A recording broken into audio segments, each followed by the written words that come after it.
Mi abuela me llamó bastardo por 30 años. Resultó que yo era su único nieto verdadero. Creciendo, pensé que era normal que abuela Carmen me tratara diferente a mis primos. En Navidad, mis primos recibían juguetes caros y electrónicos, mientras yo recibía calcetines o un billete de 5 euros en un sobre usado. Mi prima Victoria recibió una laptop para su 10º cumpleaños. Yo recibí un formulario de solicitud de biblioteca. Abuela dijo que leer era gratis y debería estar agradecido. Mi primo Carlos recibió un auto para su 16º cumpleaños. Yo recibí un pase de autobús. El lunes, después de encontrar esas pruebas de ADN, abuela Carmen me llamó a su dormitorio. Estaba sentada apoyada contra 3 almohadas, viéndose más fuerte de lo que había estado en semanas. Dijo que quería actualizar su testamento y necesitaba a toda la familia presente este sábado para la lectura. Asentí y tomé notas sobre llamar a todos mientras mi estómago se retorcía en nudos. Me preguntó si pensaba que la familia se sorprendería por sus decisiones. Le dije que no tenía idea de lo que planeaba dejarle a nadie. Sonrió con esa pequeña sonrisa fría que me puso la piel de gallina y dijo que todos lo descubrirían pronto. Mis primos probablemente esperarían sus limosnas usuales, ese tipo de dinero que siempre había fluido en su dirección mientras yo recibía formularios de biblioteca y conferencias sobre conocer mi lugar. Pasé esa semana cuidando a abuela Carmen como siempre, ayudándola con medicamentos 3 veces al día y cocinando las comidas insípidas que su doctor recomendaba. Cada vez que se quejaba de que sus pastillas eran muy grandes o la sopa muy caliente, pensaba en esas pruebas de ADN en su caja de seguridad. Había memorizado cada detalle de esos reportes de laboratorio. Tío Ricardo, no su hijo biológico, sino el producto de la aventura de abuelo con alguien cuyo nombre nunca conocería. Tía Isabel, adoptada al nacer, pero nunca le dijeron la verdad. Victoria y Carlos, mis primos consentidos, que en realidad no estaban relacionados con ninguno de nosotros. Los otros 4 primos, también extraños genéticos que habían sido cubiertos de fondos universitarios, y autos, y vacaciones en crucero. Y yo, el único nieto real, al que había llamado bastardo por 28 años. El miércoles por la tarde, mientras esponjaba sus almohadas por 3ª vez. Abuela Carmen me dijo que había hecho un buen trabajo como su cuidador. Dijo que la mayoría de gente la habría abandonado después del derrame, pero yo había mostrado carácter real. Quise reírme de la ironía, pero solo sonreí y ajusté sus mantas. El jueves por la noche, mi teléfono sonó mientras doblaba ropa en mi pequeño apartamento. El nombre de Victoria apareció en la pantalla, y casi no contesto. Me preguntó si podía recoger los pasteles favoritos de abuela Carmen de esa panadería al otro lado de la ciudad para la lectura del testamento el sábado. Estaba muy ocupada con la planificación de su boda para hacer el viaje ella misma. La boda, para la que abuela Carmen le había dado 40.000 euros mientras yo recibí un pase de autobús para mi 16º cumpleaños. Dije, claro, no hay problema. Aún interpretando el papel de sirviente familiar, aunque sabía que era el único nieto real en todo este lío. Victoria me agradeció y luego pasó 10 minutos hablando de centros de mesa y si debería tener una fuente de chocolate. No preguntó cómo estaba, o si cuidar a abuela Carmen era difícil. Nunca lo hacía. Colgué y agregué la panadería a mi lista de mandados, justo debajo de recoger las prescripciones de abuela Carmen y llevar su monitor de presión arterial para calibración. La mañana del sábado llegó fría y gris. Conduje temprano a la casa de abuela Carmen para ayudarla a prepararse. Había insistido en usar su mejor vestido, el azul marino con botones de perla que guardaba para ocasiones especiales. La ayudé a su silla de ruedas e hice su maquillaje como le gustaba, con demasiado polvo y lápiz labial rojo brillante. Siguió revisando su reflejo en el espejo y ajustando su cabello. A las 11, la familia empezó a llegar. Tío Ricardo llegó primero con su esposa, ambos vestidos como si fueran a un restaurante elegante. Tía Isabel apareció después con su esposo, cargando una botella de vino caro. Mis padres llegaron viéndose incómodos, papá tirando de su cuello y mamá apretando su bolso muy fuerte. Luego llegaron los primos, los 6 vestidos elegantemente y emocionados. Victoria usaba un vestido de diseñador que probablemente costaba más que mi renta mensual. Carlos tenía un traje nuevo que aún tenía la etiqueta escondida en el cuello. Los otros 4 primos se agruparon cerca de la ventana, ya susurrando sobre lo que esperaban recibir. Nos reunimos todos en el comedor formal de abuela Carmen, la misma habitación donde de niño había comido solo en la cocina, mientras mis primos reían y hablaban en la mesa grande. La habitación tenía paneles de madera oscura y un candelabro de cristal que abuela Carmen pulía cada mes. Las fotos familiares cubrían una pared, principalmente fotos de mis primos en sus graduaciones y bodas. Aparecía en tal vez 3 fotos en total, siempre en la esquina trasera o cortado en el borde. Mis primos tomaron asientos en la mesa, extendiéndose y reclamando espacio como si fuera suyo. Victoria se sentó junto a Carlos, y ambos estaban sonriendo, ya planeando cómo gastarían sus herencias.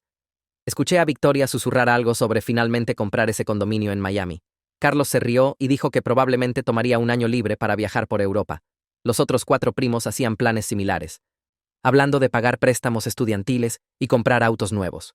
A las 11:30, una mujer en un traje gris llegó cargando un maletín de cuero. Se presentó como abogada Mara Wilkinson, abogada de bienes de abuela Carmen. Se veía como de 50 años con ojos afilados y cabello perfectamente peinado. Cuando me estrechó la mano, mantuvo mi mirada unos segundos más de lo necesario, como si estuviera tratando de descifrar algo. Me pregunté si sabía sobre las pruebas de ADN, si abuela Carmen le había dicho la verdad sobre esta familia. Mara organizó sus papeles al frente de la mesa mientras todos encontraban sus asientos.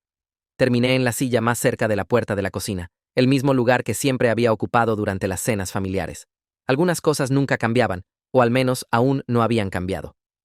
Abuela Carmen se dirigió al frente de la mesa, viéndose más fuerte de lo que había estado en meses. Sus manos estaban firmes en los controles de la silla de ruedas, y su voz no tembló cuando empezó a hablar. Agradeció a todos por venir y dijo que tenía anuncios importantes que hacer sobre su propiedad. Luego se dirigió a mí y dijo algo que hizo que toda la habitación se quedara quieta.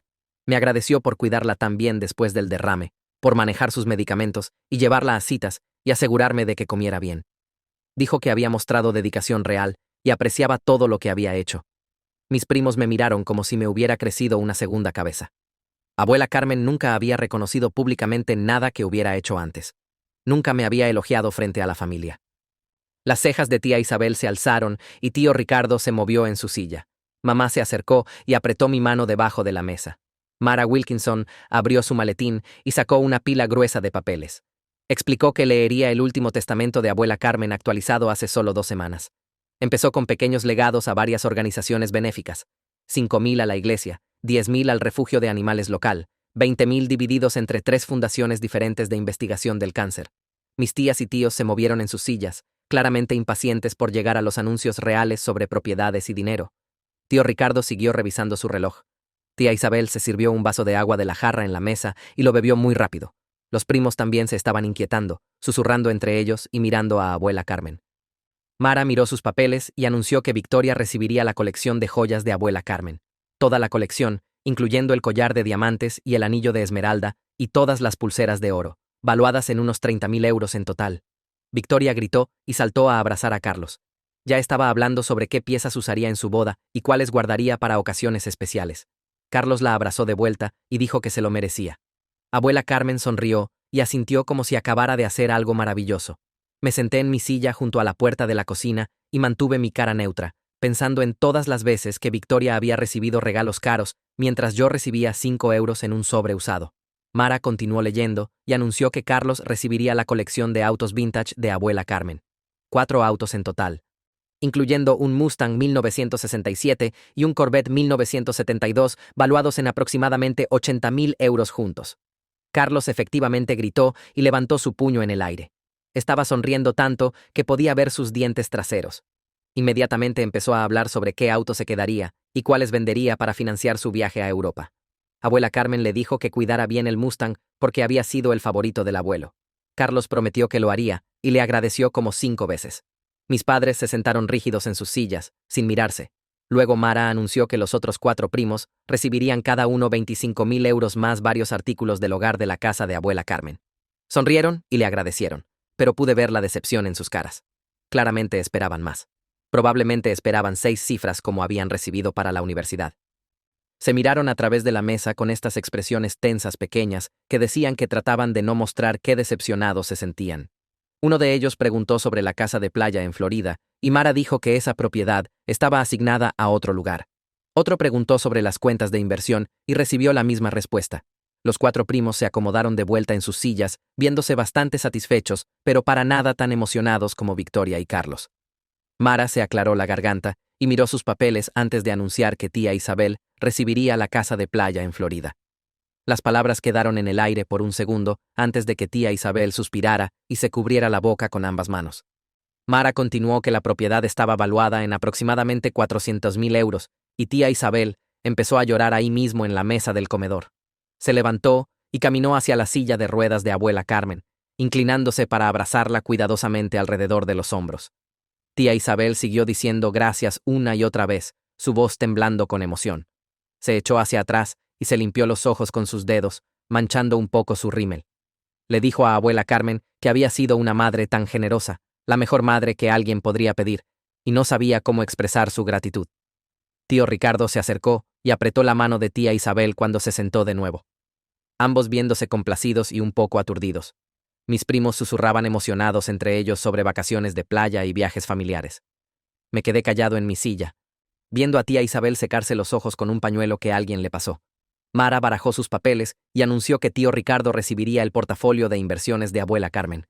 Explicó que el portafolio contenía varias acciones y bonos valuados en aproximadamente 600.000 euros. Los ojos de tío Ricardo se abrieron y efectivamente se levantó de su silla, casi tirándola hacia atrás. Caminó alrededor de la mesa hacia abuela Carmen y se inclinó para abrazarla, sosteniéndola por varios segundos. Cuando se echó hacia atrás, sus ojos estaban húmedos y le dijo que era la mejor madre que alguien podría pedir, que siempre había sido tan buena con él y su familia. Dijo que manejaría las inversiones cuidadosamente y se aseguraría de que siguieran creciendo. Abuela Carmen le dio palmaditas en la mano y le dijo que sabía que lo haría, que siempre había sido responsable con el dinero. Tío Ricardo regresó a su asiento, viéndose aturdido y feliz, y su esposa agarró su brazo y lo apretó fuerte. Los otros 4 primos se inclinaban hacia adelante en sus sillas ahora, claramente esperando que sus padres también recibieran algo sustancial. Mi mamá se movió en su asiento junto a mí y pude sentir su tensión sin mirarla. Mara miró sus papeles otra vez y anunció que mis padres recibirían 50.000 euros y algunos muebles de la casa. Enumeró algunas piezas específicas, incluyendo la mesa de comedor antigua del cuarto de huéspedes y el reloj de péndulo en el pasillo. La cara de papá se puso tensa e incómoda, como si estuviera tratando de sonreír, pero no podía lograrlo del todo. Mamá se acercó debajo de la mesa y apretó su mano fuerte, sus nudillos poniéndose blancos. Ambos asintieron y agradecieron a abuela Carmen con estas voces calladas y tensas. Nadie más pareció notar qué incómodo era, porque tío Ricardo aún sonreía por sus 600.000 y tía Isabel ya estaba planeando sus viajes a Florida en voz alta. Mis padres se sentaron ahí tomados de las manos y viéndose como si quisieran estar en cualquier otro lugar. Vi la mandíbula de papá tensarse y relajarse mientras mamá miraba fijamente la mesa. Estaban acostumbrados a esto, acostumbrados a ser los menores recipientes en esta familia, acostumbrados a ver a todos los demás recibir más. 50.000 no era nada comparado con lo que otros estaban recibiendo, y los muebles se sentían como una reflexión tardía. Mara hizo una pausa y me miró directamente. La habitación se quedó completamente silenciosa. Todos se giraron a mirarme sentado en mi silla junto a la puerta de la cocina. Pude sentir sus ojos en mí. Prácticamente podía escucharlos pensando sobre qué cantidad pequeña recibiría. Victoria tenía esta pequeña sonrisita en su cara como si estuviera tratando de no reírse. Carlos me miraba con algo que podía haber sido lástima. Los otros 4 primos solo se veían curiosos, esperando ver qué pasaría con la decepción familiar. Tía Isabel había dejado de llorar y me observaba con esta expresión que no podía leer bien. Tío Ricardo se reclinaba en su silla con los brazos cruzados. Mis padres miraban a Mara, esperando escuchar qué cantidad simbólica su hija recibiría por haber sido concebida antes del matrimonio. Abuela Carmen también me miraba, su cara completamente neutra. El silencio se extendió por lo que se sintió como una eternidad. Pero probablemente fueron solo 10 segundos. Mantuve mi cara neutra y mis manos quietas en mi regazo. Mara anunció que recibiría la residencia principal de abuela Carmen. Dijo que la casa en la que estábamos sentados, esta casa exacta, sería mía. Agregó que la propiedad valía aproximadamente 1.2 millones de euros. La habitación explotó. Victoria efectivamente gritó y Carlos saltó de su silla. Tío Ricardo empezó a gritar algo que no pude entender sobre las voces de todos los demás. Tía Isabel decía, no, eso no puede estar bien. Debe haber algún error. Los otros 4 primos hablaban todos a la vez, sus voces alzándose y superponiéndose. Mis padres se sentaron congelados en sus sillas, mirándome con las bocas abiertas. Victoria gritaba que esto era una locura, que no merecía nada, mucho menos la casa. Carlos exigía saber qué estaba pasando, mirando de un lado a otro entre abuela Carmen y yo. La esposa de tío Ricardo decía algo sobre desafíos legales y justicia. El ruido era increíble, todos gritando preguntas y protestas y exclamaciones confusas al mismo tiempo. Mara alzó la voz y dijo que había más. La habitación no se calmó. Tuvo que decirlo otra vez más fuerte antes de que la gente empezara a acomodarse de vuelta en sus sillas, aún murmurando y negando con las cabezas. Abuela Carmen estaba sentada perfectamente quieta en su silla de ruedas, observando a todos con esta mirada satisfecha en su cara. Mara continuó que también recibiría las cuentas bancarias principales de abuela Carmen. Dijo que las cuentas totalizaban aproximadamente 800.000 euros. Antes de que alguien pudiera reaccionar a eso, Mara agregó que también recibiría las propiedades de inversión restantes, que incluían 3 casas de alquiler valuadas en aproximadamente otro millón de euros combinadas. La herencia total era alrededor de 3 millones de euros. La habitación erupcionó otra vez, aún más fuerte esta vez. Victoria gritaba sobre manipulación y robo. Carlos caminaba de un lado a otro detrás de su silla. Tía Isabel lloraba otra vez, pero esta vez de enojo, su cara roja y manchada. Mis primos estaban todos de pie ahora, rodeando la silla de Mara y gritándose unos a otros. Victoria se puso justo en la cara de Mara y exigió saber cómo había engañado a una mujer enferma para cambiar su testamento.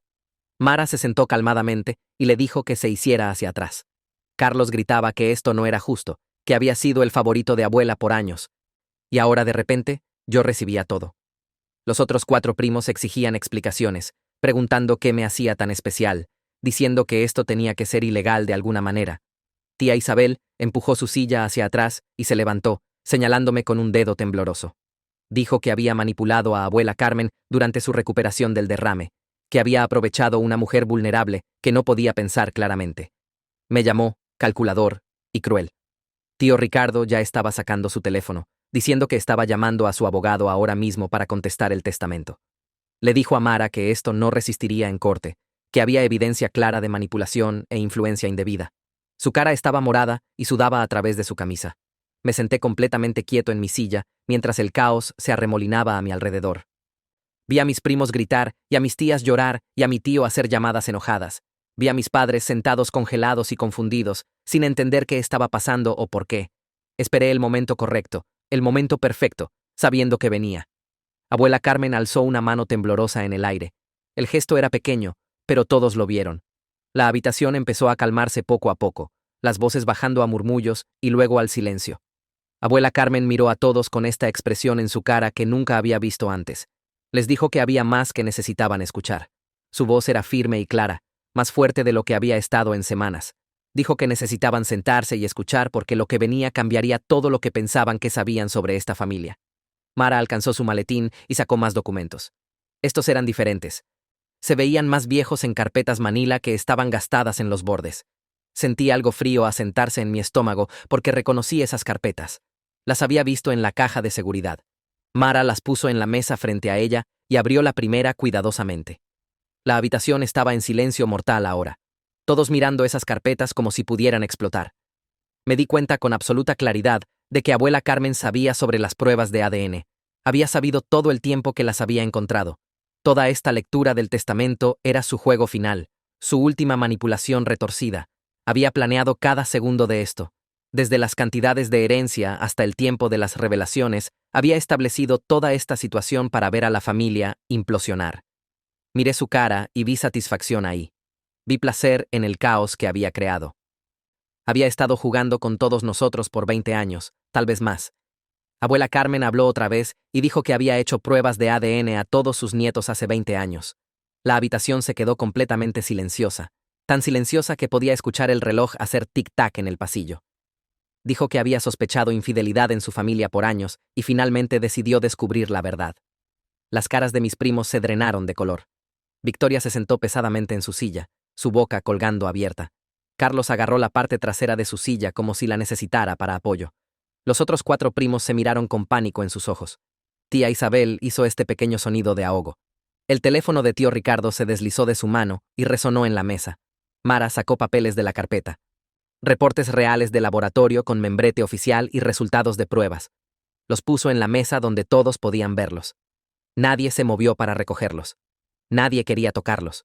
Todos solo miraron esos papeles como si fueran serpientes venenosas. Abuela Carmen miró directamente a tío Ricardo y le dijo que no era su hijo biológico. Dijo que su padre real era el hombre con quien abuelo tuvo una aventura hace 30 años. La habitación explotó otra vez. Tío Ricardo saltó de su silla tan rápido que cayó hacia atrás y golpeó el suelo. Empezó a gritar que estaba mintiendo, que esto era imposible, que estaba inventando cosas para justificar su testamento loco. Su cara se puso rojo brillante y saliva voló de su boca mientras gritaba. Su esposa solo se sentó ahí congelada con sus manos agarradas fuerte en el borde de la mesa. Sus nudillos estaban blancos y su boca colgaba abierta. Se veía como si alguien la hubiera golpeado en la cabeza con algo pesado. Los otros miembros de la familia empezaron a hablar todos a la vez, voces haciéndose más y más fuertes hasta que fue solo ruido, llenando toda la habitación. Abuela Carmen esperó a que los gritos disminuyeran un poco antes de continuar. Dijo que había más que necesitaban saber sobre tía Isabel. Su voz era calmada y firme, como si estuviera leyendo una lista de compras en lugar de destruir las vidas de las personas. Les dijo a todos que tía Isabel fue adoptada al nacer. Dijo que nunca le dijo a Isabel porque quería ver si la sangre realmente importaba o si el amor podía compensar. Tía Isabel hizo este sonido terrible de ahogo y empezó a llorar. Las lágrimas corrían por su cara y siguió preguntando cómo abuela pudo mantener este secreto por 50 años. Preguntó cómo su propia madre pudo mentirle cada día de su vida. Su voz se hizo más alta y más temblorosa con cada pregunta. Se agarró a la mesa como si pudiera caerse sin que la sostuviera. Mara sacó más papeles de las carpetas y los puso en la mesa. Estos mostraban que Victoria y Carlos tampoco estaban biológicamente relacionados con la familia. El ADN probó que la esposa de tío Ricardo debía haber tenido aventuras porque sus hijos no coincidían con tío Ricardo o con nadie más en la familia.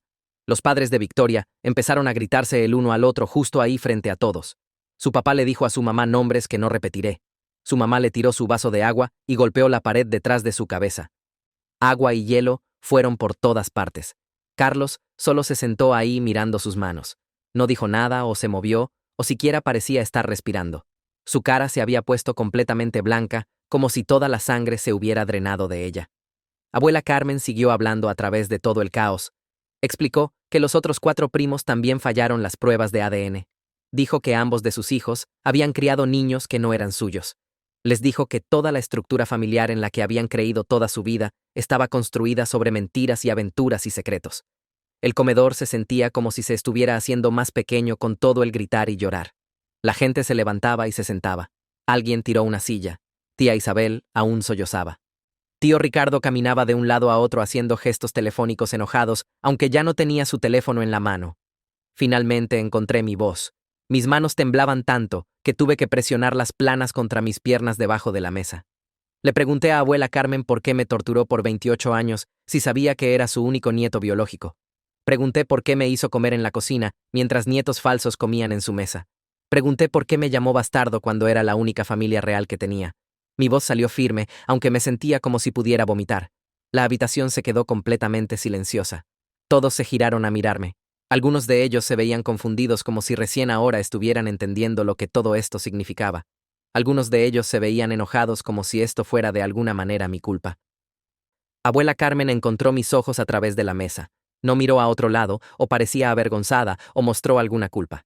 Me dijo que quería ver si resultaría débil como mi padre o lo suficientemente fuerte para ganar lo que era legítimamente mío. Efectivamente lo llamó una prueba de carácter. Dijo que pasé cuidándola a pesar de todo lo que me había hecho. Lo dijo como si esperara que le agradeciera. Lo dijo como si me hubiera hecho algún tipo de favor tratándome como basura toda mi vida. Su cara mostraba que realmente creía lo que estaba diciendo. Pensaba que me había estado ayudando de alguna manera. Me levanté de mi silla. Mis piernas se sentían tambaleantes, pero me obligué a mantenerme erguido. Le dije a abuela Carmen que su prueba fue cruel. Dije que me dañó en formas que nunca entendería o le importarían. Le dije que no quería su aprobación retorcida. Dije que no quería que tratara de justificar décadas de abuso emocional pretendiendo que era algún tipo de lección. Dije que el dinero no lo hacía bien. Nada podía hacerlo bien. Mi voz se hizo más fuerte mientras hablaba, y no traté de detenerla. Había estado callado por 28 años y ya había terminado de estar callado. Papá finalmente habló. Había estado sentado ahí silencioso todo este tiempo, pero ahora se giró para enfrentar a su madre.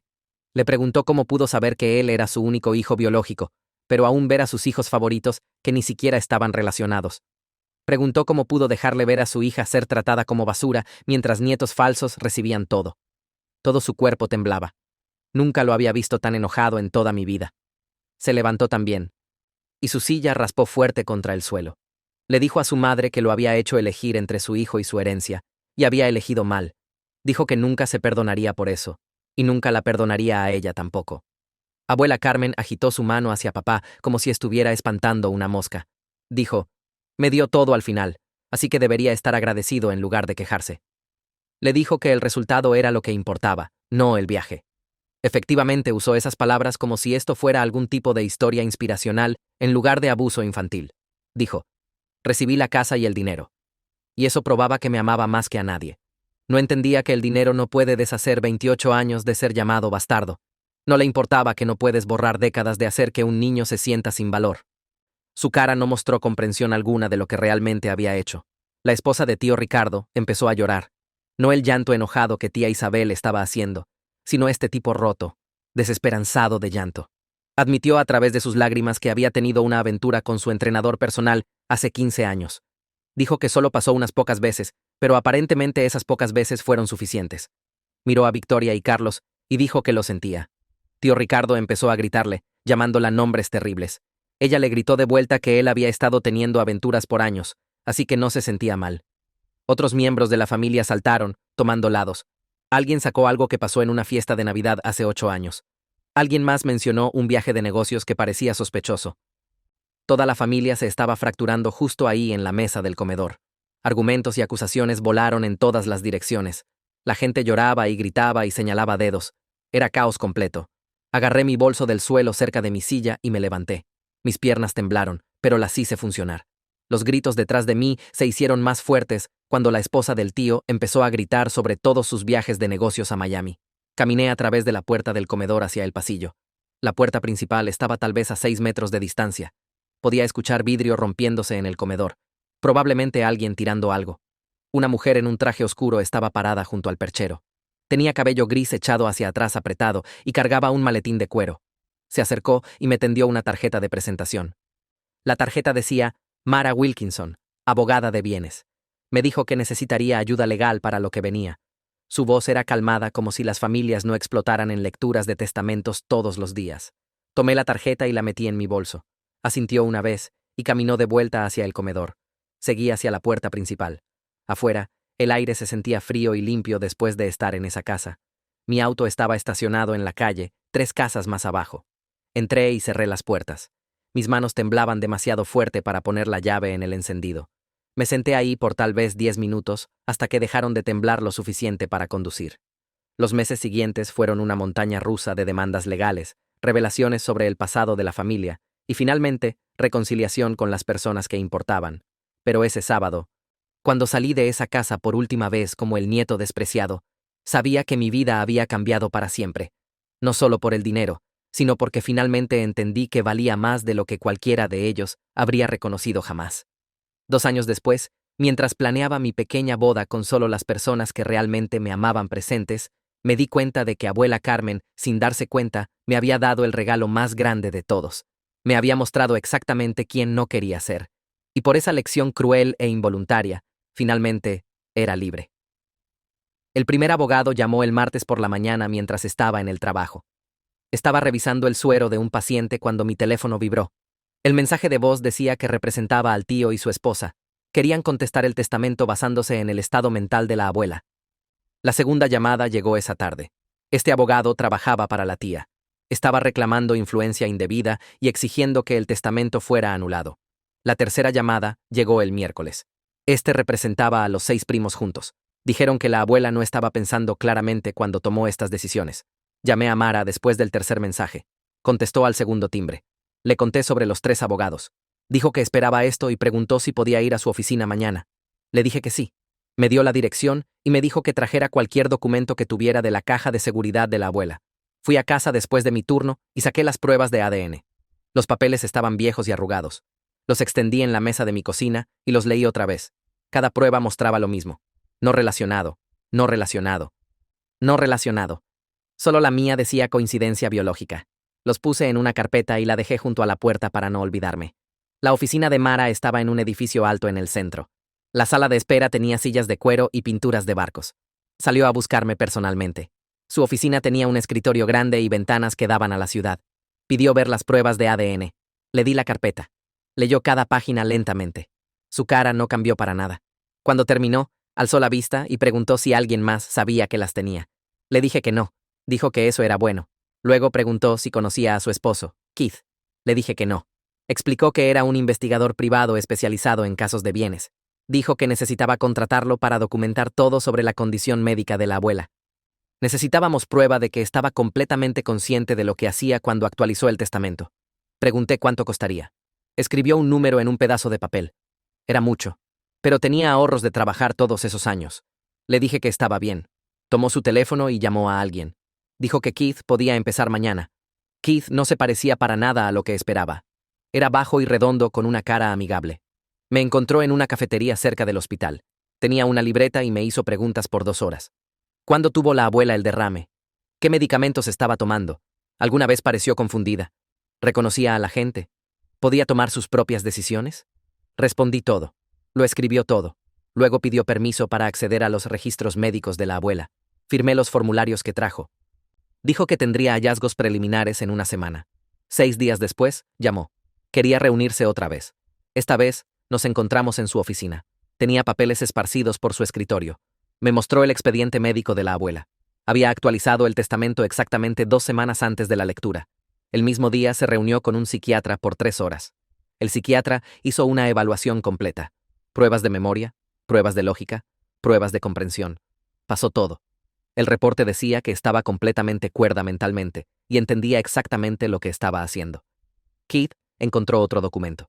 La abuela había escrito una carta al psiquiatra explicando por qué quería la evaluación. Dijo que sabía que la familia desafiaría su testamento. Quería prueba de que estaba tomando estas decisiones mientras estaba completamente consciente. Había planeado cada detalle. Sabía que habría una pelea y se preparó para ello. Quería que yo tuviera todo, y se aseguró de que nadie pudiera detenerlo.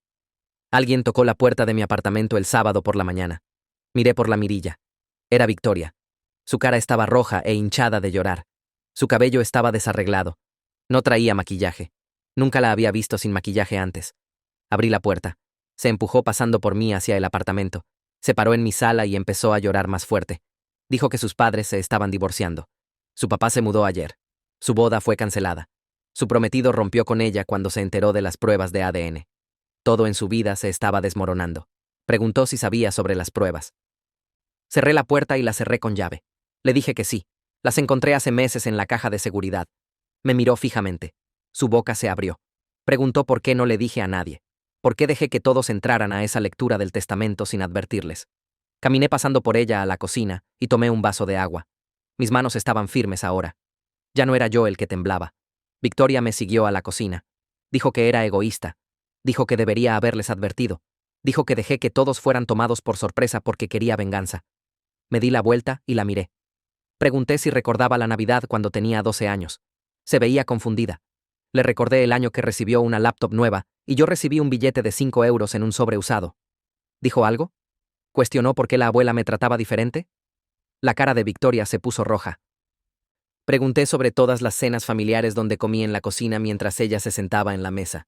¿Alguna vez habló? ¿Alguna vez dijo que no era justo? Pregunté sobre la vez que la abuela me llamó bastardo justo frente a todos en acción de gracias. Victoria estaba sentada a 1 metro de distancia. Lo escuchó. Me miró directamente. Luego miró su plato y siguió comiendo. Victoria empezó a llorar otra vez. Dijo que era solo una niña. Dijo que no sabía qué decir. Le dije que ahora tenía 26 años. Había tenido 14 años para decir algo. Nunca lo hizo. Tomó el dinero y los regalos y los viajes. Nunca lo cuestionó ni una vez. Ahora quería que me sintiera mal por no protegerla de la verdad. Le dije que se fuera. Un mensaje apareció en mi teléfono el martes por la noche. Era de alguien llamado Carlos Turner. La foto de perfil mostraba a mi primo. El mensaje decía que quería hablar si estaba dispuesta. Dijo que entendía si no quería saber de él. Dijo que lo sentía. Dijo que sabía que disculparse no era suficiente, pero no sabía qué más decir. Miré el mensaje por mucho tiempo. Todos mis otros primos habían estado mandando mensajes enojados a través de sus abogados. Carlos era el único que me contactó directamente. Escribí de vuelta que podíamos reunirnos. Sugirió una cafetería el jueves por la tarde. Dije, está bien. Carlos ya estaba ahí cuando llegué. Estaba sentado en una mesa de la esquina con 2 tazas de café frente a él. Se levantó cuando me vio. Se veía diferente de la lectura del testamento, más pequeño de alguna manera, cansado. Señaló una de las tazas y dijo que me trajo un café normal, pero no estaba seguro de cómo lo tomaba. Me senté. Se sentó frente a mí. Dijo que lo sentía, no por el testamento, por todo lo anterior. Por tomar el auto cuando tenía 16 y nunca pensar por qué yo recibí un pase de autobús. Por ir a escuela privada con el dinero de la abuela mientras yo trabajaba 2 empleos. Por todos los cruceros y fiestas y regalos. Dijo que siempre se sintió culpable, pero no sabía qué decir. Tenía miedo de que si decía algo, la abuela se enojaría con sus padres. Tenía miedo de perder todo. Así que se quedó callado y dejó que pasara. Ahora, sabía que eso lo hacía parte de ello. Estaba devolviendo la colección de autos. Los 4 autos. Los estaba devolviendo para ayudar a resolver la herencia equitativamente. Dijo que no era suficiente, pero era algo. Envolví mis manos alrededor de la taza de café. Estaba caliente. Le dije gracias. Era la primera persona en mi familia que realmente se había disculpado por algo. 3 meses pasaron. Todos los desafíos legales fueron rechazados. Mara me llamó un martes por la tarde para decirme que oficialmente había terminado. Las evaluaciones psiquiátricas de abuela Carmen probaron que había estado completamente competente cuando tomó sus decisiones. Los diarios detallados mostraron intencionalidad. Cada juez que había revisado el caso había decidido a mi favor. El abogado de tío Ricardo se retiró. Tía Isabel dejó de contestar. Había terminado. Agradecí a Mara y colgué. Me senté en mi apartamento mirando los papeles esparcidos en mi mesa de centro. 3 millones de euros, una casa, propiedades de inversión, todo mío. Debería haberme sentido feliz. En cambio, solo me sentí cansada. Puse la casa de abuela Carmen en venta la semana siguiente. No podía vivir ahí. Cada habitación tenía recuerdos dolorosos. La cocina donde había comido sola mientras mis primos reían en la mesa del comedor. La sala donde había abierto billetes de 5 euros y sobres usados mientras ellos desenvolvían laptops y joyas. El camino de entrada donde Carlos había recibido su auto mientras yo agarraba un pase de autobús. El agente de bienes raíces dijo que la casa se vendería rápidamente. Buena ubicación. Bien mantenida. Tenía razón. Tuve 3 ofertas en una semana. Acepté la más alta, 1.3 millones de euros después de honorarios. Combinado con todo lo demás, mis activos totales eran alrededor de 3 millones. Firmé los papeles y entregué las llaves. Nunca regresé. El hogar de ancianos me llamó un jueves. Abuela Carmen quería verme. Su salud había declinado rápidamente después de la lectura del testamento. El estrés había sido demasiado. Había sido trasladada a una instalación con cuidado de tiempo completo. No había visitado. No había planeado hacerlo, pero algo me dio curiosidad sobre lo que posiblemente tenía que decir ahora. Conduje al hogar de ancianos esa tarde. El pasillo olía a desinfectante y flores viejas. Una enfermera me llevó al cuarto de abuela Carmen. Estaba en la cama, más pequeña de lo que recordaba, más delgada. Su piel se veía delgada como papel. Volteó su cabeza cuando entré. Sus ojos aún estaban afilados a pesar de que todo lo demás estaba fallando. Señaló que me sentara en la silla junto a su cama. Me senté y esperé a escuchar lo que quería. Empezó a hablar sobre su infancia. Su padre había sido un ministro que creía que el dolor hacía mejores a las personas. La golpeaba con un cinturón cuando sacaba malas calificaciones. La hacía arrodillarse en arroz por horas cuando le respondía. Dijo que la vergüenza era como aprendías el bien del mal. Crió a sus propios hijos de la misma manera hasta que los servicios sociales se involucraron y tuvo que parar. Pero con nietos, podía hacer lo que quisiera porque sus padres no se oponían. Me miró con ojos llorosos y dijo que pensó que estaba construyendo mi carácter, haciéndome lo suficientemente fuerte para sobrevivir en un mundo que castiga la debilidad. Realmente creía que la crueldad había sido buena para mí. Me senté ahí escuchándola justificar 30 años de abuso con lógica retorcida sobre construcción de carácter. Cuando terminó, le dije la verdad. No me había hecho más fuerte, me había hecho herida.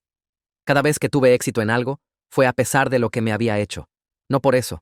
Trabajé 2 empleos durante la universidad porque no tenía opción. No porque las dificultades construyen carácter. Me convertí en una buena enfermera porque soy naturalmente compasiva. No porque ella me enseñó algo sobre cuidar a las personas. Le dije que esperaba que encontrara paz con lo que necesitaba decirse a sí misma. Pero no podía darle perdón. Eso no era algo que mereciera solo porque se estaba muriendo. Me levanté y salí de su cuarto. Fue la última conversación que tuvimos. El hogar de ancianos llamó 2 semanas después, un domingo por la mañana. Abuela Carmen había muerto durmiendo. Insuficiencia cardíaca. La enfermera dijo que había sido pacífico. Colgué el teléfono y me senté en mi sofá mirando la nada. Debería haber sentido alivio o satisfacción o algo limpio y simple. En cambio, sentí esta mezcla extraña de enojo y tristeza que no tenía sentido. Me había torturado toda mi vida, y nunca la escucharía realmente disculparse o admitir que estaba equivocada. Parte de mí había querido ese cierre, aunque sabía que nunca lo tendría. El funeral fue un jueves. Me vestí de negro y me senté en la fila trasera de la iglesia. Mis primos llenaron las filas delanteras con sus familias. Tío Ricardo dio un discurso sobre qué madre devota había sido abuela Carmen. Tía Isabel lloró en un pañuelo. Todos fingieron que éramos una familia normal teniendo un funeral normal. Nadie mencionó las pruebas de ADN o el testamento, o el hecho de que la mitad de nosotros ya no se hablaba.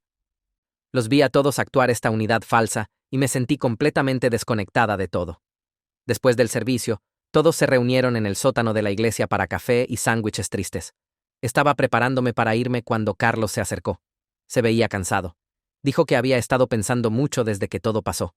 Había devuelto la colección de autos a la herencia como prometió, y ahora quería hacer algo significativo con ese dinero. Estaba estableciendo un fondo de becas para estudiantes de situaciones familiares difíciles, niños que tuvieron que trabajar para costear la escuela como yo hice.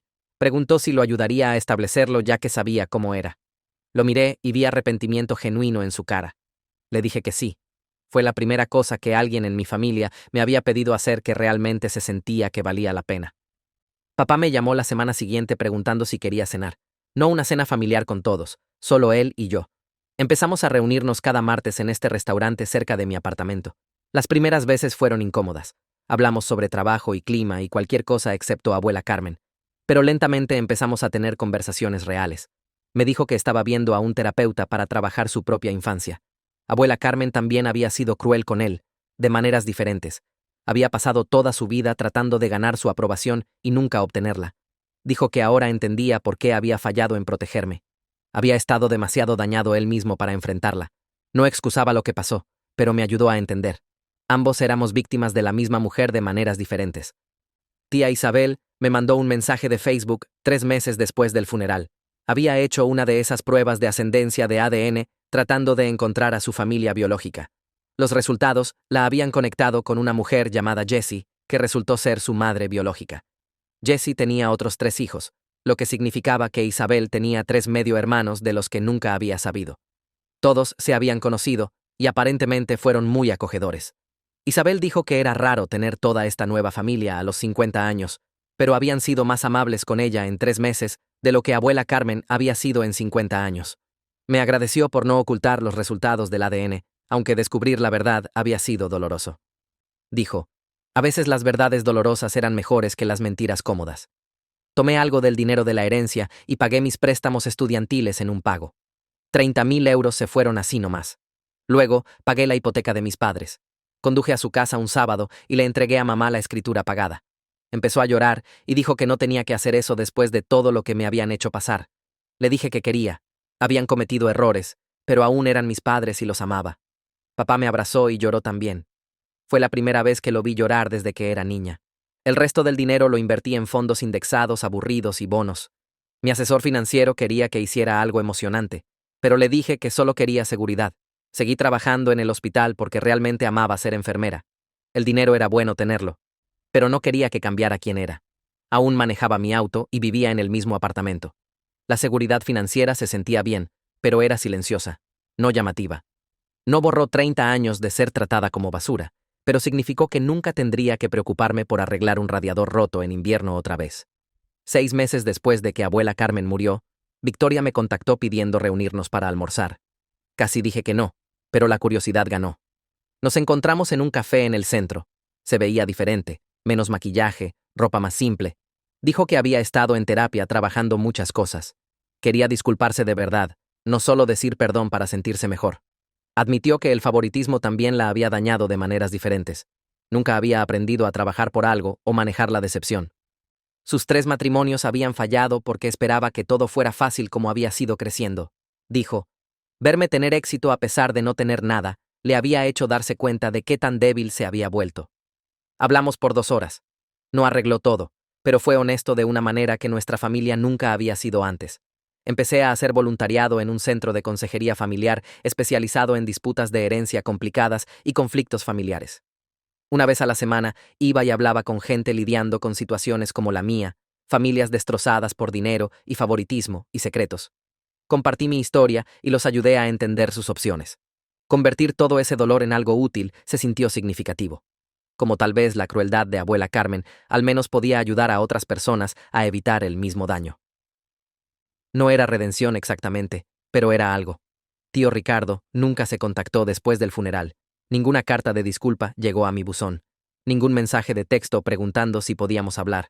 Su abogado mandó una carta amenazante final sobre contestar la distribución de la herencia, pero mi abogado mandó documentación de vuelta que la detuvo permanentemente.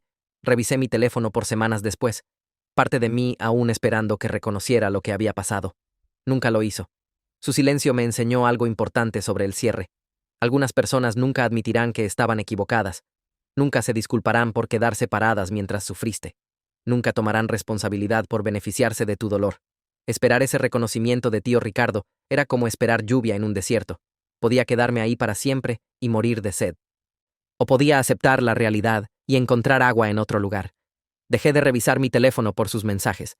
Dejé de ensayar lo que diría si alguna vez se disculpaba. Dejé ir la necesidad de su validación porque nunca me la iba a dar. Esa aceptación se sintió como dejar una mochila pesada que había estado cargando por kilómetros. Carlos empezó a mandarme mensajes cada pocas semanas preguntando si quería tomar café. La primera vez se sintió incómodo. Nos sentamos uno frente al otro en un café del centro, ambos revolviendo nuestras bebidas y evitando contacto visual. Me preguntó sobre mi trabajo en el hospital. Le pregunté sobre sus proyectos musicales. La conversación se sintió rígida y formal, como si fuéramos extraños tratando de ser educados. Pero seguimos reuniéndonos. Una vez al mes se convirtió en 2 veces al mes. La incomodidad se desvaneció mientras dejamos de esforzarnos tanto. Me contó sobre sus sesiones de terapia y cómo estaba trabajando la culpa sobre el favoritismo. Compartí historias sobre mis luchas en la escuela de enfermería que nunca había contado a nadie. Descubrimos que ambos amábamos películas de acción terribles y empezamos a tener noches de película en su apartamento. Me presentó a su novia que era amable y genuina y me trataba como si importara. Construimos algo real que no tenía nada que ver con abuela Carmen o dinero de herencia u obligación familiar. Carlos se convirtió en el primo que siempre había querido pero nunca tuve. Era prueba de que algunas relaciones familiares podían ser reparadas si ambas personas hacían el trabajo real. Un año después de que abuela Carmen murió, fui a buscar condominios con un agente de bienes raíces. Había estado viviendo en el mismo apartamento pequeño, pero quería algo que se sintiera mío, algo que elegí, algo sin recuerdos dolorosos pegados a las paredes. El agente me mostró un lugar en el 4º piso con ventanas enormes que dejaban entrar la luz matutina. Tenía una cocina abierta, pisos de madera y un balcón con vista a un parque. Caminé por los cuartos vacíos, imaginando mis muebles, mis libros, mi vida llenando el espacio. Hice una oferta ese mismo día. El proceso de cierre tomó 6 semanas. Firmé papeles transfiriendo propiedad y me dieron llaves que abrían una puerta a un lugar que me pertenecía completamente. Pasé fines de semana pintando paredes de los colores que quería. Compré muebles que combinaban con mi gusto, no heredados de familiares. Colgué arte que me hacía feliz. Cada decisión era mía. Nadie me dijo que la sala debería ser beige porque es apropiado. Nadie dijo que estaba siendo demasiado llamativa o actuando por encima de mi posición. El condominio se convirtió en mi santuario, un espacio físico que probó que había sobrevivido y construido algo hermoso de los restos. Papá me llamó un martes por la noche y preguntó si podía venir. Apareció en mi nuevo condominio cargando comida para llevar de mi restaurante tailandés favorito. Comimos en mi balcón viendo el atardecer. Me dijo que dejaría de hablar completamente con tío Ricardo. Habían tenido una pelea enorme donde papá finalmente dijo todo lo que había guardado por décadas. Tío Ricardo lo había llamado débil por ponerse de mi lado en lugar de la unidad familiar. Papá le había dicho que no había unidad familiar que valiera preservar si requería sacrificar a su hija. También había limitado contacto con tía Isabel a mensajes ocasionales. Ella seguía tratando de actuar como si nada hubiera cambiado, queriendo fingir que las revelaciones del ADN y la lectura del testamento nunca habían pasado. Papá dijo que ya no podía hacer eso. Estaba eligiéndome a mí y a mamá sobre mantener paz con hermanos que habían permitido mi maltrato. Fue la primera vez en mi vida que papá me priorizó sobre la armonía familiar. Se disculpó otra vez por todos los años que me dijo que solo aguantara. Le dije que lo perdonaba y lo decía en serio. Nos sentamos en ese balcón hasta que salieron las estrellas, hablando sobre todo y nada, reconstruyendo nuestra relación, una conversación honesta a la vez. Conocí a alguien en el hospital durante un turno nocturno particularmente brutal. Ambos estábamos trabajando en el departamento de emergencias cuando un accidente automovilístico grande trajo 6 pacientes de una vez. Corría entre cuartos manejando sueros y medicación, mientras este otro enfermero manejaba evaluaciones de trauma con eficiencia calmada. Trabajamos juntos por 3 horas seguidas, comunicándonos solo con miradas y gestos rápidos como si hubiéramos sido compañeros por años. Después, colapsamos en la sala de descanso y se presentó. Su nombre era Jonathan. Tenía ojos amables y una confianza silenciosa que se sentía consoladora en lugar de arrogante. Empezamos a hablar durante descansos, luego almorzar juntos en la cafetería. Me contó sobre su situación familiar complicada. Sus padres se habían divorciado mal cuando era joven, y había pasado años navegando conflictos de lealtad y dinámicas manipuladoras. Entendía que la sanación no era una línea recta. No arreglas daño familiar y sigues adelante. Lo cargas contigo y aprendes a vivir con el peso. Empezamos a salir 3 meses después de ese primer turno juntos. Se sentía diferente de mis relaciones anteriores. Más saludable. No trató de arreglarme o apurar mi proceso. Solo existía a mi lado, paciente y firme, mientras descubría quién me estaba convirtiendo. Carlos y yo habíamos estado trabajando en el fondo de becas por meses. Habíamos establecido la estructura legal, creado un proceso de aplicación y promovido a través de escuelas secundarias en nuestra área. Queríamos ayudar a estudiantes de situaciones familiares difíciles que necesitaban apoyo financiero para la universidad. La aplicación les pedía escribir ensayos sobre superar desafíos familiares. Recibimos 47 aplicaciones ese primer año. Leerlas me rompió el corazón y lo llenó al mismo tiempo. Estos niños habían sobrevivido a abuso, negligencia, favoritismo, abandono. Habían trabajado para mantenerse. Habían estudiado en refugios para desamparados y autos. Habían luchado por educación mientras sus familias les decían que no valían el esfuerzo. Seleccionamos 3 recipientes y le dimos a cada uno 10.000 euros. La ceremonia de premiación fue pequeña, realizada en un centro comunitario. Vi a estos 3 estudiantes aceptar sus cheques con lágrimas en sus ojos. Una chica habló sobre trabajar turnos nocturnos en una gasolinera para pagar renta después de que sus padres la echaran. Un chico describió ser el cuidador primario de sus hermanos menores mientras mantenía un promedio perfecto. Un estudiante compartió sobre ser el primero en su familia en buscar universidad a pesar de que le dijeran que estaba perdiendo el tiempo. Me vi en cada historia. Lloré durante toda la ceremonia. Carlos apretó mi mano y susurró que el dinero de abuela Carmen finalmente estaba haciendo algo bueno. Estábamos convirtiendo décadas de crueldad en esperanza para niños que la necesitaban desesperadamente. 2 años después de esa lectura del testamento en el comedor de abuela Carmen, hice un inventario de mi vida. Tenía seguridad financiera que me permitía dormir sin ansiedad sobre gastos inesperados. Tenía trabajo significativo que me hacía sentir útil y competente. Tenía relaciones saludables con gente que realmente me amaba y respetaba. Mis padres y yo hablábamos regularmente. Carlos era mi miembro familiar más cercano además de mamá y papá. Jonathan y yo estábamos construyendo algo real y duradero. Algunas relaciones familiares estaban permanentemente rotas. Tío Ricardo y yo nunca hablaríamos otra vez. Victoria y yo intercambiábamos mensajes agradables ocasionales, pero nunca seríamos cercanas. Tía Isabel y yo mantuvimos educación distante. Estaba bien. Había aprendido que no tienes que reparar cada relación dañada. Algunas personas se ganan su salida de tu vida a través de sus acciones y decisiones. Había sobrevivido la crueldad de abuela Carmen con mi integridad intacta. No me había vuelto amarga o cruel yo misma. Había tomado el dolor y lo había transformado en algo mejor. Ese conocimiento se sintió como la medida más verdadera del éxito.